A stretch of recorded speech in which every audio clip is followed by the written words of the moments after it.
시편 130편 1절에서 8절 말씀입니다. 여호와여, 내가 깊은 곳에서 주께 부르짖었나이다. 주여, 내 목소리를 들으시며 나의 부르짖는 소리에 귀를 기울이소서. 여호와여, 주께서 제 악을 보시질대 주여 누가 서리이까. 그러나 사유하심이 주께 있음은 주를 경외하게 하심이니이다. 나 곧 내 영혼은 여호와를 기다리며 나는 주의 말씀을 바라는도다. 파수꾼이 아침을 기다림보다 내 영혼이 주를 더 기다리나니 참으로 파수꾼이 아침을 더 기다림보다 더하도다. 이스라엘아, 여호와를 바랄지어다. 여호와께서는 인자하신가 풍성한 속량이 있음이라. 그가 이스라엘을 그의 모든 죄악에서 속량하시리로다. 이는 하나님의 말씀입니다. 오늘 우리들에게 주시는 하나님의 말씀 에스겔 37장 15절에서 23절 말씀입니다.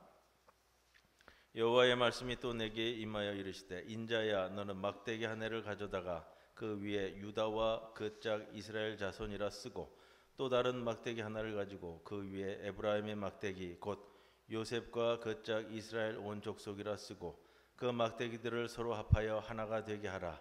내 손에서 둘이 하나가 되리라.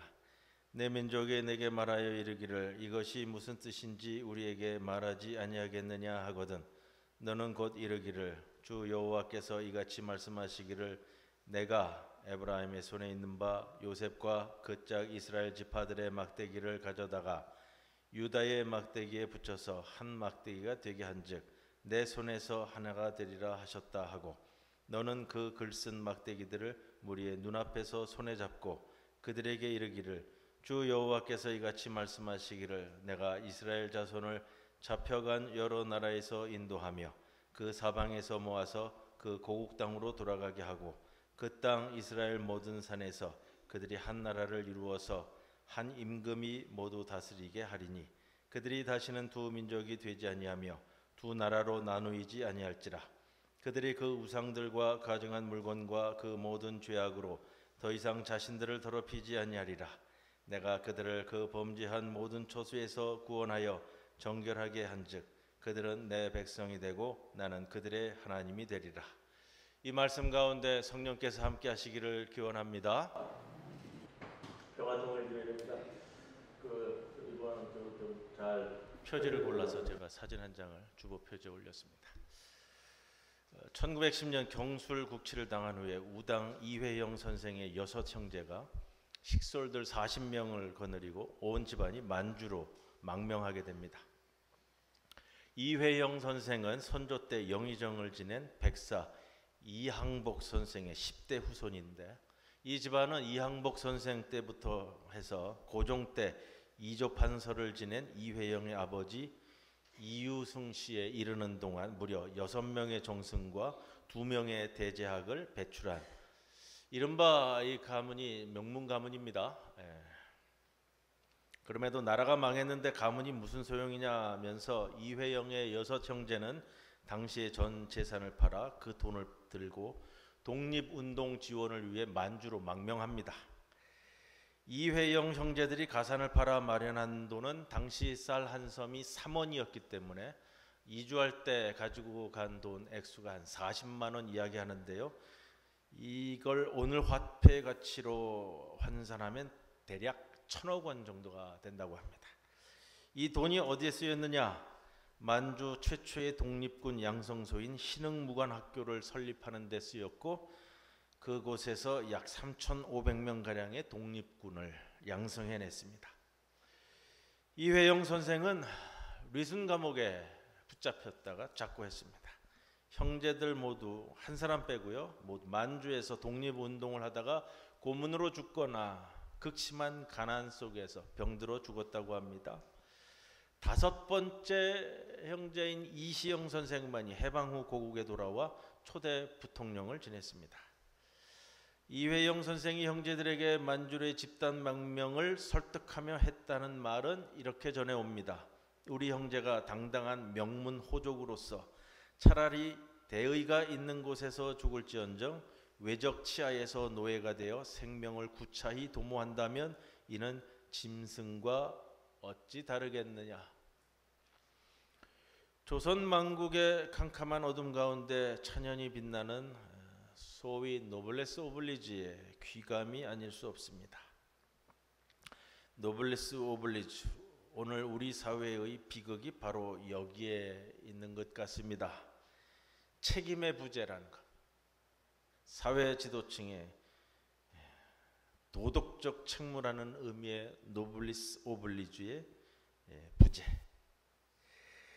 이 표현은 1808년 프랑스 정치가이자 작가인 가스통 피에르 마르크가 처음 사용했다고 전해집니다. 사회 지도층이라고 불리워지는 사람들은 그만큼 누리는 명예가 있는 만큼 의무가 있다라는 겁니다.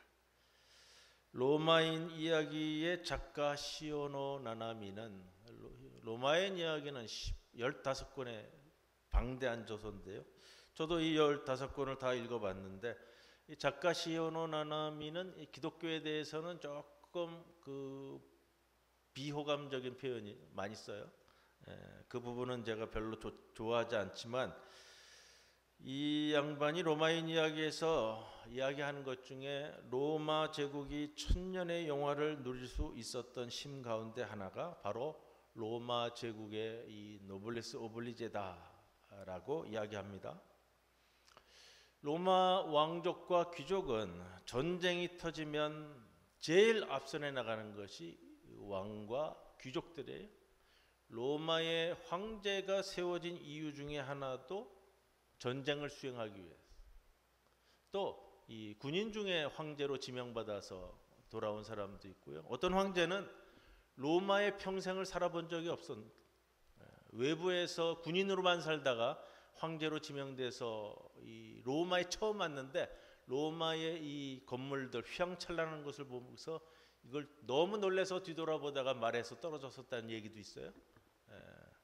그만큼 이 황제가 이루어야 될 일, 또 뭐 이상한 황제들도 있었지만 귀족이 해야 될 일들이 정해져 있습니다. 이걸 노블리스 오블리제라고 하는데, 귀족들은 전쟁에 나갈 때 주로 말을 타고 나가잖아요. 말을 타고 나갈 때 이 말 타고 가는 게 뭐 그냥 쉬운 게 아니더라고요. 기병으로 나가는데 그 말을 타기 위해서는 말 잡아주는 사람, 말 관리하는 사람, 무기 챙겨주는 사람 해서 최소한 서너 명을 자기 부리는 사람으로 데리고 나가야 말 한 마리가 나간다고 그래요. 근데 그거를 어떻게 나가느냐? 자기가 데리고 있는 하인들, 그리고 자기 비용 다 들여가지고 나가는 거라 그래요. 로마에 유명한 도로와 건물들이 있는데 로마에 있는 도로와 건물들은 이름이 다 붙여져 있습니다. 누구 이름이냐? 그 도로와 건물들을 짓는데 돈 낸 사람 이름이에요. 이게 노블리스 오블리제라는데, 이것이 사회 지도층의 덕목이었고 자랑스러운 명예였다는 거예요. 건물을 짓고 내가 내 돈 내서 짓고, 내가 내 돈 내서 내 이름 붙인 이 건물에서 우리 시민들이 즐겁게 보낸다, 이거를 기쁨으로 하는 거고요. 내가 내 시민들을 위해서 내 돈 들여서 도로를 깔고 이 도로를 우리 시민들이 이용하는, 그걸 기쁨으로 하는, 이게 노블리스 오블리제라는 거예요. 서울대 사회발전연구소가 의뢰받아 한국 리서치에서 조사한 우리나라의 노블리스 오블리주 지수는 100점 만점에 몇 점으로 기록되었느냐? 합격선이 66점인데 몇 점인 것 같아요? 26.48점에 점수를 매겼습니다.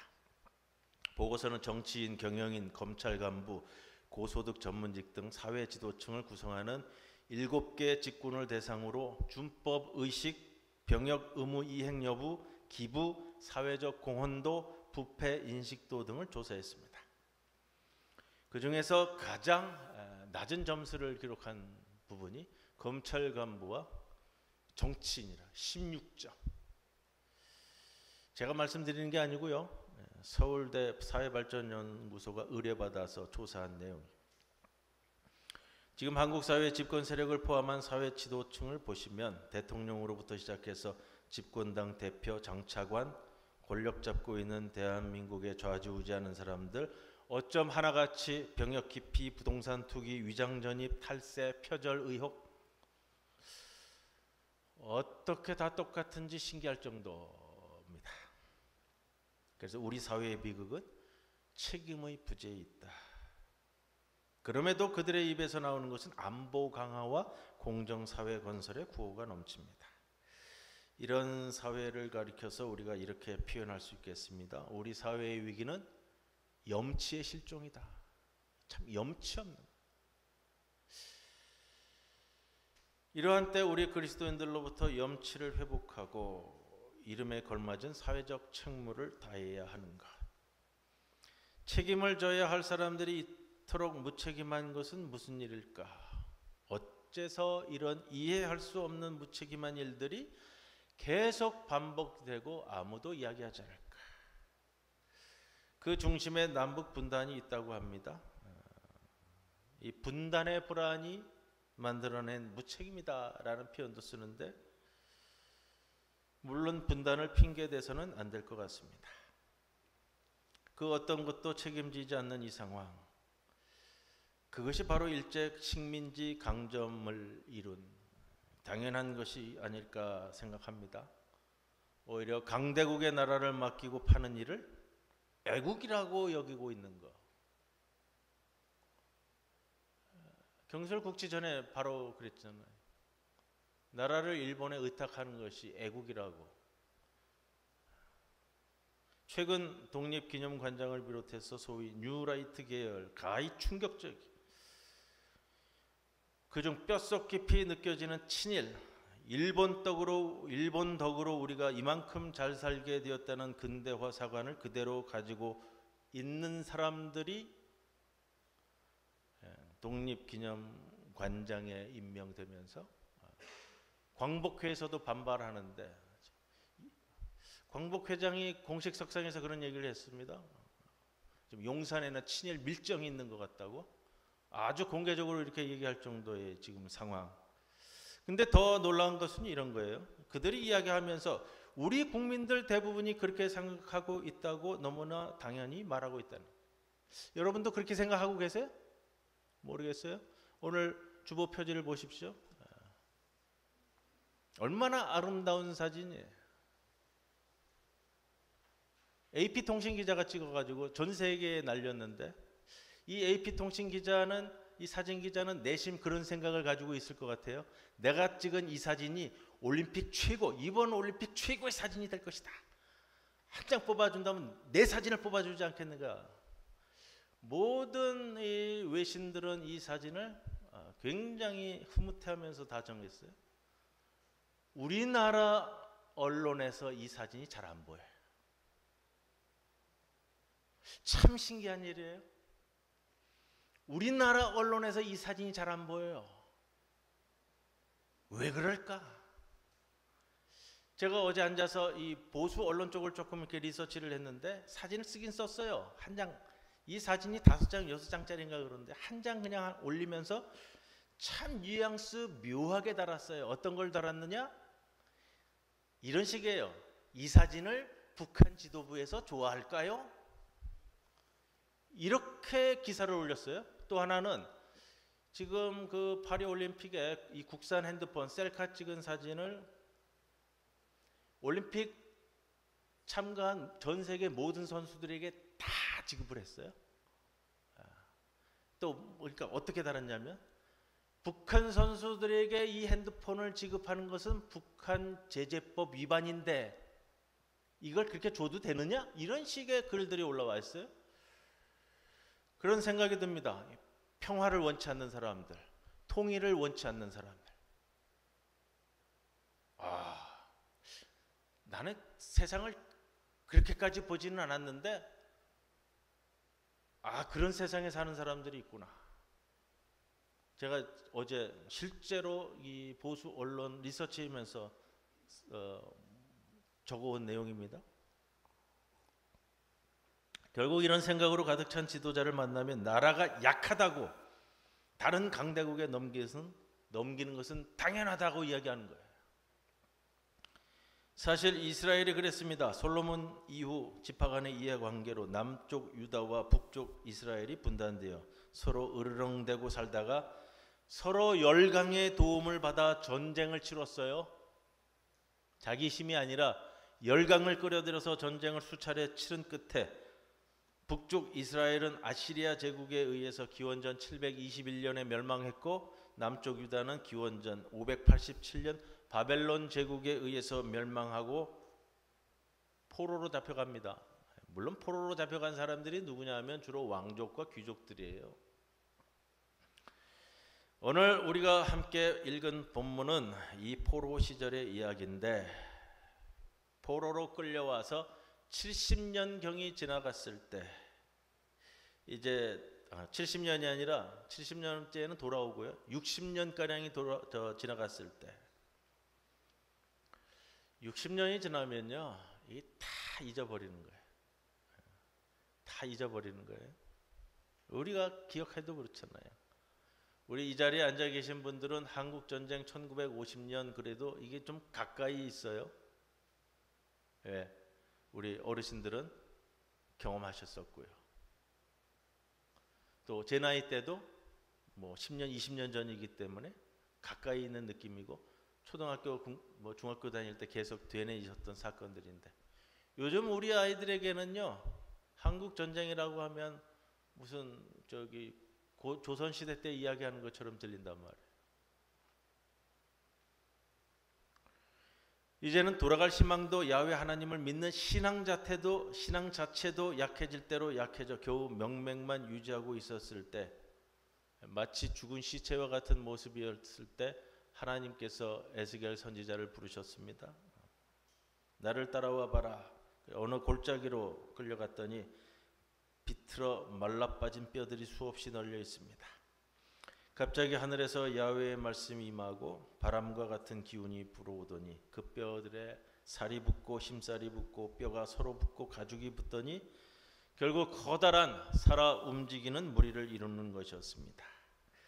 어리둥절에 있는 이스라엘 에스겔에게 하나님이 말씀하십니다. 오늘 본문 앞에 12절인데, 주 여호와께서 이렇게 말씀하시기를, 내 백성들아, 내가 너희 무덤을 열고 너희로 거기에서 나오게 하고 이스라엘 땅으로 들어가게 하리라. 해방의 선포입니다. 그런데 해방된 이스라엘이 갈라진 분단 왕국이 아니라 하나의 통일 왕국을 말씀하십니다. 오늘 16절 이하의 명령의 말씀인데, 인자야, 너는 막대기 하나를 가져다가 그 위에 유다와 그짝 이스라엘 자손이라고 쓰고, 다른 막대기 하나를 가지고 그 위에 에브라임의 막대기 곧 요셉과 그짝 온 이스라엘 온 족속이라고 쓰고, 그 막대기를 서로 합하여 하나가 되게 하라. 내 손에서 둘이 되게 하리라. 둘이 하나가 된다는 거. 여러분, 문익환 목사님은 생전에 이런 표현을 쓰셨어요.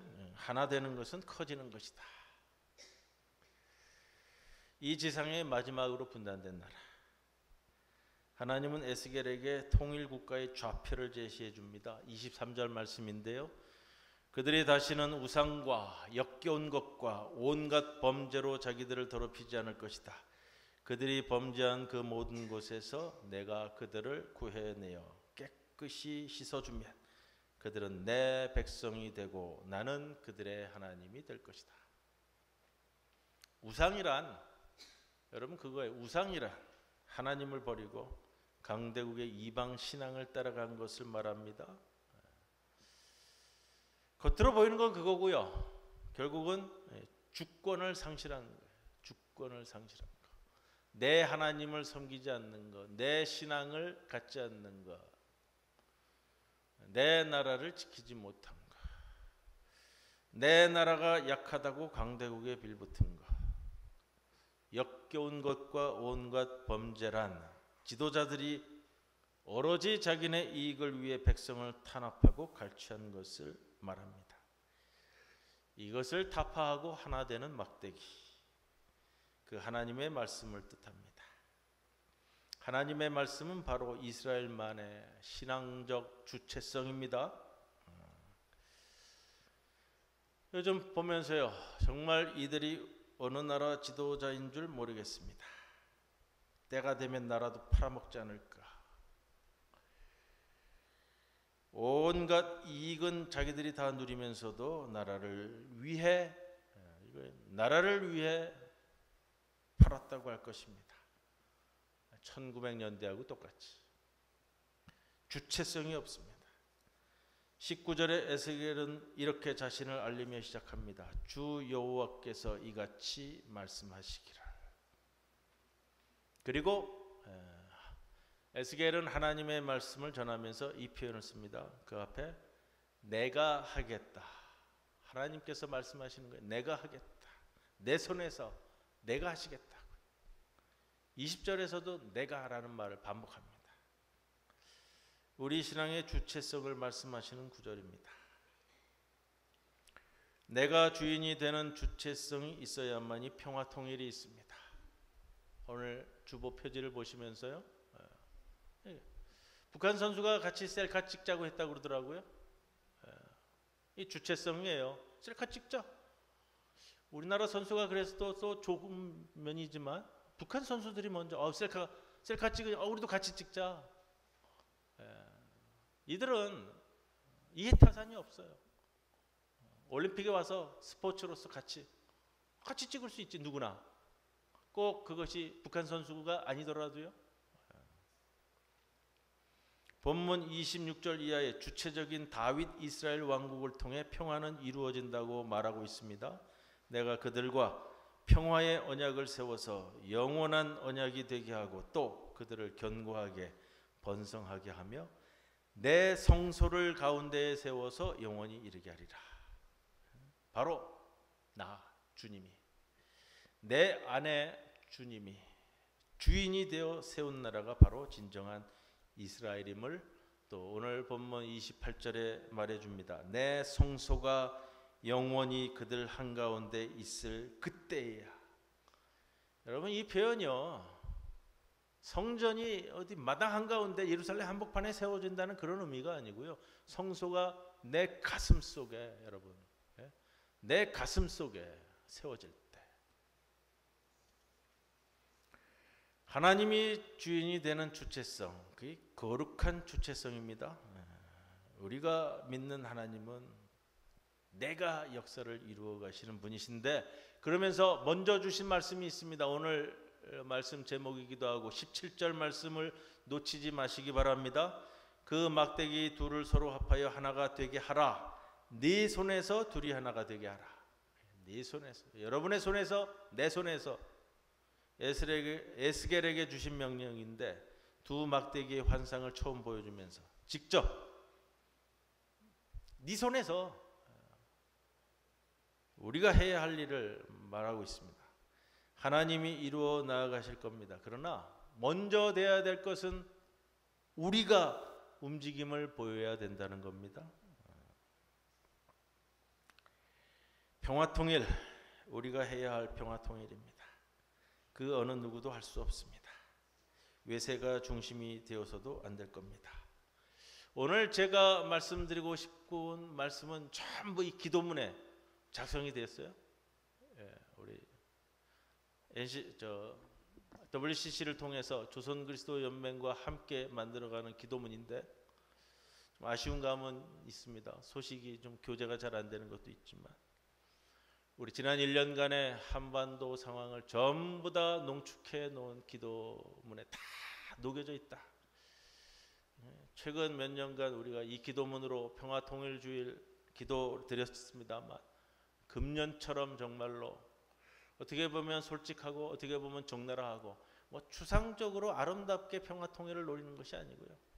우리에게 놓여져 있는 이 현실을 올곧게 하나님께 외쳐대면서 하는 참 이런 기도문 나오기 어렵다 하지만 어느 분이 쓰셨는지는 모르겠어요. 제 기도문은 아니에요. 그러나 우리가 함께 기도하면서 우리의 기도가 될 줄로 믿습니다. 남과 북이라는 각각의 막대기가 하나로 합쳐지는 날이 오리라고 믿습니다. 우리가 고백하는 창조의 주 하나님, 역사의 주인이신 야훼 하나님께서 오늘 우리에게 약속으로 주시는 말씀입니다. 다시는 두 민족으로 갈리지 않을 것이다. 다시는 반으로 갈라져 두 나라가 되지 않을 것이다. 이 소망의 말씀을 붙들고 오늘도 주님 앞에서 기도하며 우리의 평화 통일의 그날을 염원하며 기도하는 우리 성도 모두가 되기를 주님의 이름으로 간절히 권면을 드립니다. 고마우신 아버지 하나님 감사합니다. 오늘 우리들을 이 땅의 사명자로 세우셨으며 평화 통일을 간구하는 심령을 안고 주님 앞에 이 세상에 유일하게 남은 이 분단 국가가 주님 앞에서 한 모양 한 모습 한 마음으로 예배 드릴 수 있는 그 은총도 허락해 주옵소서. 속히 허락해 주옵소서. 예수님의 이름으로 기도드리옵나이다. 아멘.